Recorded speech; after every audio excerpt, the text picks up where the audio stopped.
Good afternoon, everyone. 10 years ago, Prince Charles said the ice caps would completely disappear. 3 years ago, look how much ice is up there. Even more than 2015. Quick U-turn in the hottest July ever. Well, only a measly 174 surface stations going back to 1880 out of the 2,000 plus can give us a full data set. So how do they really know that? Oh yeah, they estimate it. Because if temperatures drop, the gravy train ceases for funding.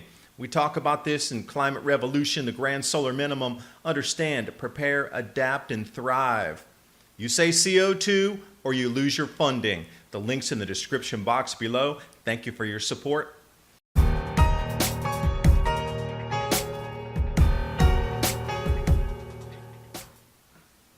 So I was chasing down this story.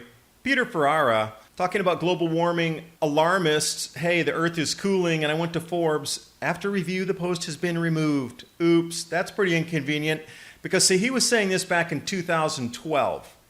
And I thought for sure that article would have been left up there because it only references natural climate cycles that he also noticed starting to twist the weather from warming to cooling. Now, why would that be removed? I mean, he was the director for entitlements and budget policy for the Heartland Institute, advised presidents. Yet this story was removed because it failed to meet editorial standards. Well, it was printed for quite a long time. So digging into the hottest July ever. And as Kirai states it, no, it doesn't even have thermometer records for most of the world's land surface. That still rings true to today. Link below in the description box. Jumping over to the NOAA temperature data set along with commentary at No Tricks Zone, we find that 1/5 the world's landmass still is estimated temperatures. They don't actually have land stations there, nor will they ever on the oceans as well. Those buoys out there are separated by substantial distances. And what we want to do is take a look at the 2,089 land-based temperature stations at work in the version 3 unadjusted data.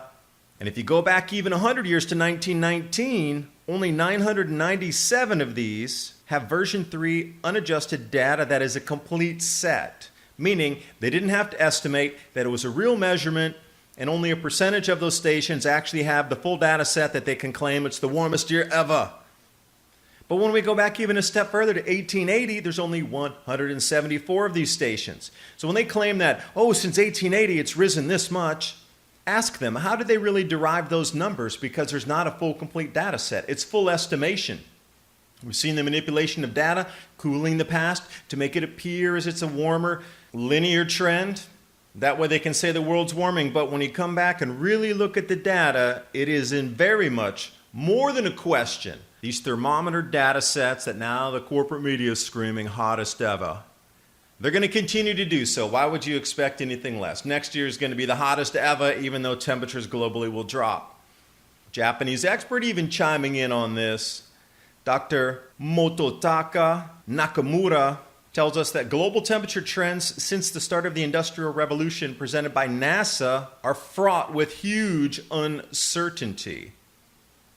They can't make any meaningful difference for periods up to 1980, meaning 1980 is truly the start point of when we had reliable data to start mapping out the globe and saying, hey, it is warming here, there, or everywhere according to the corporate media. So I highly encourage you to take a look at how many stations presently operate in Africa, and where they showed the last 2 years record heat, there's no stations there. They've actually been caught red-handed. NOAA, fudging data, record temperatures, no stations. On to Neel Farage, criticizing Prince Charles again, saying 10 years ago, he told us polar ice caps would disappear in 7 years, which was 3 years ago, but we still have ice. 24 hours after slamming Prince of Wokeness, Harry, and Meghan, they're only going to have 2 children because they want to save the planet. So what happened is 10 years ago, Prince Charles, beyond reproach, told us that the polar ice caps would disappear. Well, when I look at that, that's a lot of ice still up there that should have disappeared, should it have not? And those of you in the United States who are trying to convert to metrics, that yellow is around 10 feet thick. The green is 7 feet thick approximately. Even when we get into the purple, wow, that's still 1 foot to 2 foot thick. Invisible ice. I guess it's so clear. because the waters are so pristine in the Arctic that we're seeing right through it. We didn't even know it was there. Wow, it all disappeared, didn't it? And when we look at the graph linear trend here, 2019 taking a severe, quick, super fast U-turn. And I wonder if we'll see it break straight through the other years. But as it looks right now, not the lowest ever. And I notice how the corporate media always forgoes talking about January, February, March, because look at the black line. That's this year, was far above the other years. You never hear about them talk about that period of the time because, well, 2019 ice would surpass what? 5 other years on this chart? Nah, can't convince people to give you money for a global tax on that. The volcanic eruptions are really starting to tick off globally. Is there more ash in the air? You got Harvard talking about geoengineering dimming the sun. I mean, we're really getting into sort of a Twilight Zone episode here. You're going to have to grow some of your own food through these changes of this grand solar minimum. TrueLeafMarket.com, heirloom and organic seeds for any grow zone on the planet.